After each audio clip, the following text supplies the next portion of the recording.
Aujourd'hui, je voudrais vous raconter une histoire qui est une histoire qui m'est arrivée avec une personne qui était très importante pour moi puisque c'était ma comptable qui, en l'occurrence, avait un de ses parents qui était dépendant et qui était très sollicitant pour qu'elle puisse évidemment l'aider, hein.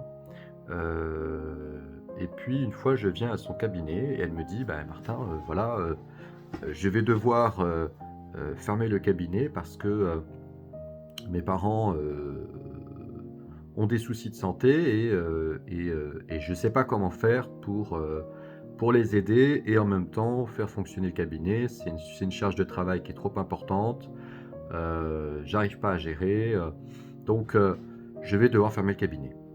Alors c'est très embêtant parce que, le cabinet, elle venait tout juste, de l'acheter, elle venait tout juste de l'aménager, il était tout neuf et malheureusement, eh bien, moi je lui ai proposé, de l'aider dans ce dispositif, mais elle n'était pas ouverte au dialogue et à la capacité d'écouter un certain nombre de recommandations, qui lui auraient permis potentiellement de garder son cabinet et de pouvoir également accompagner ses parents, dans la situation qui était la leur.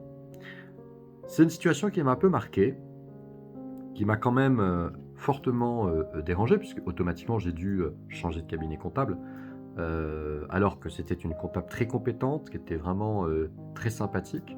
Mais je pense qu'elle a été dépassée par les événements et qu'elle n'a pas réussi à faire la part des choses entre fournir de l'aide, accompagner ses parents et heu, retrouver un certain équilibre par de l'arbitrage entre le fait d'aider et le fait d'avoir une vie personnelle et professionnelle. Donc c'est une situation qui, pour ma part, m'ennuie beaucoup, parce que je pense que tout à chacun a le droit d'avoir, une vie privée, une vie familiale et une vie professionnelle.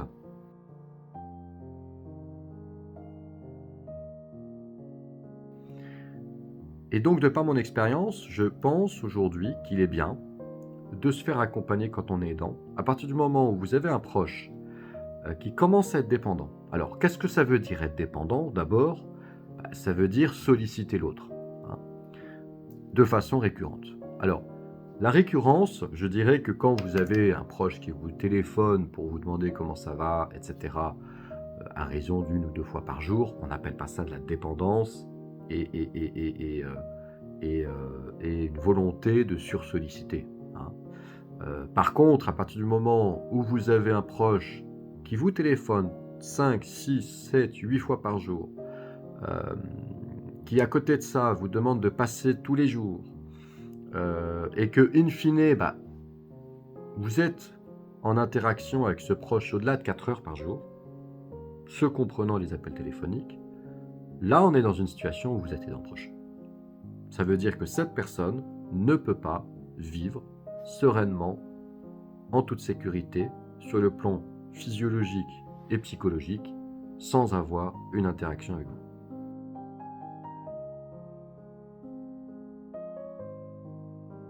Et donc automatiquement, ça veut dire que ça nécessite de s'adapter, ça nécessite d'aménager son temps, ça nécessite de s'organiser, ça nécessite de se conditionner, hein. L'accompagnement d'un proche, c'est un métier. Après, vous pouvez avoir la volonté de le faire par vous-même et c'est très bien.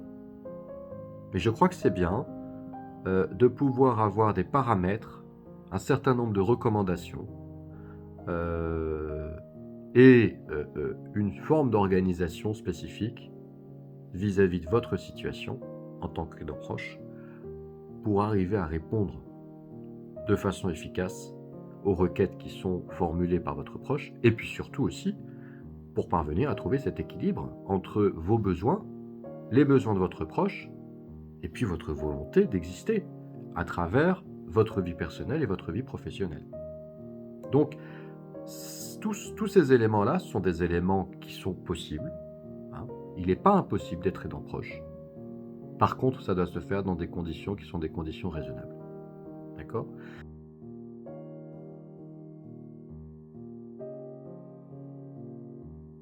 Et donc, mon métier aujourd'hui, de par mon expérience de l'accompagnement des seniors dépendants, de par mon expertise dans l'accompagnement de fin de vie ou dans de la revalidation, me permet de vous expliquer ce qu'est la dépendance, me permet de vous accompagner vis-à-vis de cette dépendance et de vous suggérer un certain nombre de recommandations, en accord évidemment avec votre proche dépendant et en accord évidemment avec toute l'infrastructure médicale et paramédicale dont dispose votre proche, pour aménager votre mode de vie, structurer une méthodologie d'accompagnement qui respecte vos besoins comme ceux de votre proche.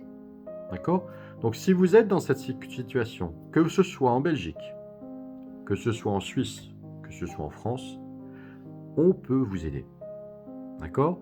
On a mis en place un programme d'accompagnement dans lequel on peut vous aider pour ce faire. Et également, on est en train de mettre en place une formation qui sera accessible pour vous à tout moment, pour vous aider à respecter un certain nombre de conditions et de recommandations. D'accord? Tout est possible, rassurez-vous, tout est possible à la condition de respecter une certaine organisation mentale et une certaine structure de pensée et d'obligation, mais aussi de liberté que vous avez le droit de protéger. Vous avez le droit de vous protéger d'un certain nombre d'éléments qui peuvent être chronophages et que vous devez apprendre à déléguer. D'accord? Donc, cliquez sur le lien ci-dessous si vous êtes concerné par cette situation. Si vous êtes en région Bruxelles-Capitale, on pourra à ce moment-là se rencontrer